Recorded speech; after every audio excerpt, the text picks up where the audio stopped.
Hi, everybody. I'm Howard Walper, CEO Americas for Commodities People. As you may know, we're just a few days away from Energy Trading Week Americas, and I'm lucky to be here with a couple of industry experts from Baringa who'll be participating in the conference. So please let me introduce Lisa Flowers and Ben Heininger, who are part of Baringa's North American leading energy and resource practice. How you guys doing?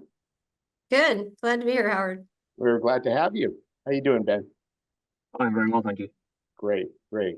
We're going to be discussing the role of power purchase agreements and the implications for both buyers and sellers. Power purchase agreements, colloquially referred to as PPAs, have started to become headline news, depending on what you read. As demonstrated by Microsoft's deal to buy power from Constellation's mothballed 3 Mile Island plant for 20 years. Baringa's expertise is focused at both ends of an asset's development life cycle, and much of it's underpinned by their power and gas price projections, which span the entire U.S. and which are used by decision makers to inform both risk management and strategy. So some great information here coming for you folks. So first, great. Again, thanks for joining me. I imagine some people out there aren't too familiar with power purchase agreements, so or PPAs. It would be great to understand exactly what are they. Sure, Howard. Yeah, I'll take that one. So simply put, a power purchase agreement is an agreement between two parties to buy or sell power.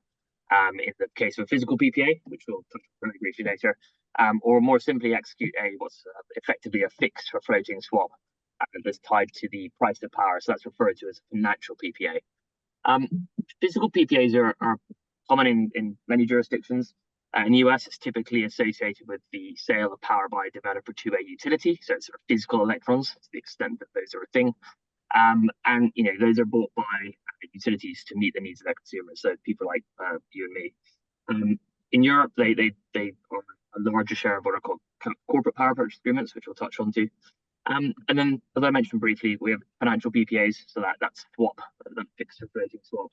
And those are entered into by a wide range of counterparties, as they don't necessarily need any attachment to the underlying commodity. Yeah, that makes a lot of sense. I mean, what role do these play in the market? What they're used for? They're super important. Is the bottom line. They're absolutely critical in getting assets built, whether that's a thermal asset, a gas plant, some instances, or a renewable plant. The reason for that is that a lot of assets are project financed. So developers are going to banks to ask for some money. They're going to borrow that money to build the asset. And to secure that money, they need to demonstrate that they've got a long-term agreement to make money, basically, that they can sell power for a price. That's often where we're engaged, or my colleagues are engaged, providing these projections that are used by banks to underwrite their lending. But increasingly, they're being used by parties like corporates, so Amazon, for example, to reduce their emissions. So if you're buying a purchase agreement from a renewable asset, you can often get the renewable energy certificates, as they're known in the US, so energy attributes, and those are used to reduce your scope 2. So they have that benefit as well. And the final one really is something I know Lisa's going to touch on briefly, is there a hedge?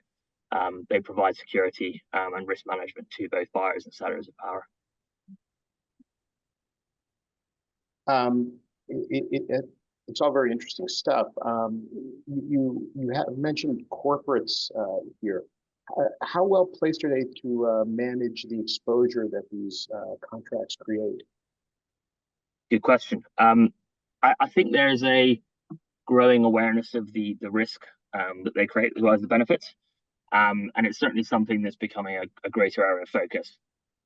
When you think about a corporate power purchase agreement, you've moved from a world in which you're buying power from your utility through a sort of typical energy supply agreement to this long-term hedge, effectively.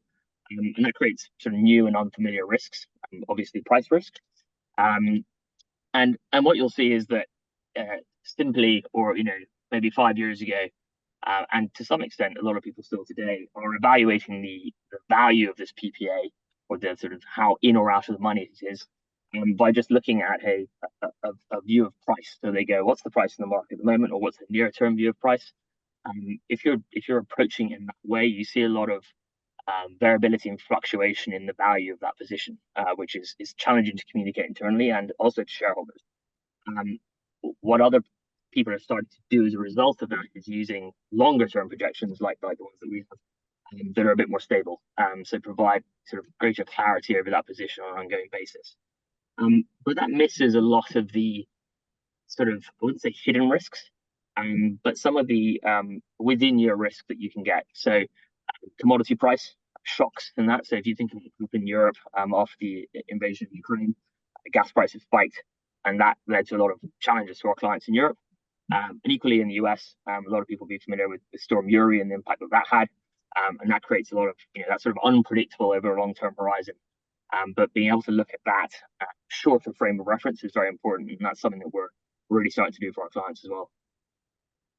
It's really fascinating. I mean, it sounds like there's quite a lot of risk embedded in these agreements for corporates. Lisa, this one's for you. And Lisa, it's great to see you. We were just discussing how many years we go back together. We've done a few things together in the past. This feels like one for you. I'd imagine that asset owners, generators are better at managing the associated risks with PPAs.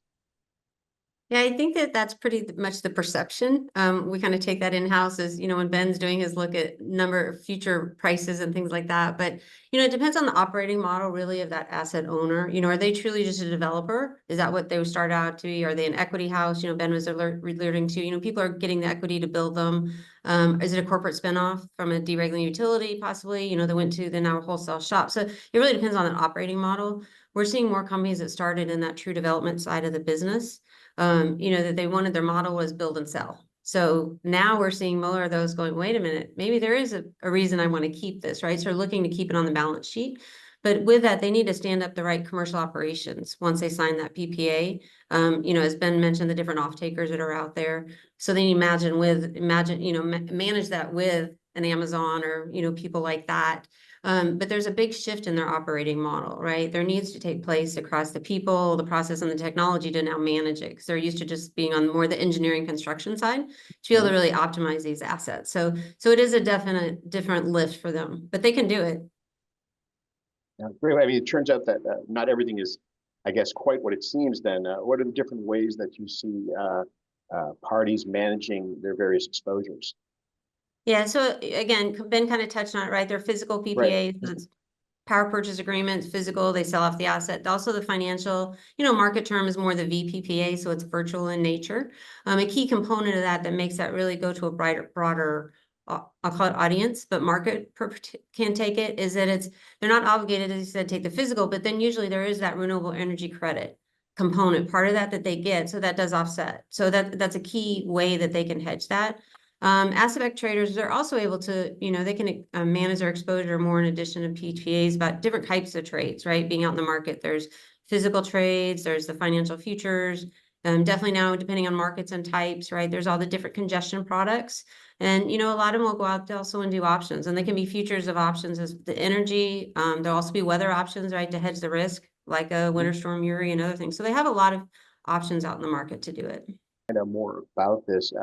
Come to Energy Trading Week Americas here in Houston. Our friends from Baringa will be there. So Lisa, Ben, thank you very much for being with us, and thank you for watching today. Have a great day.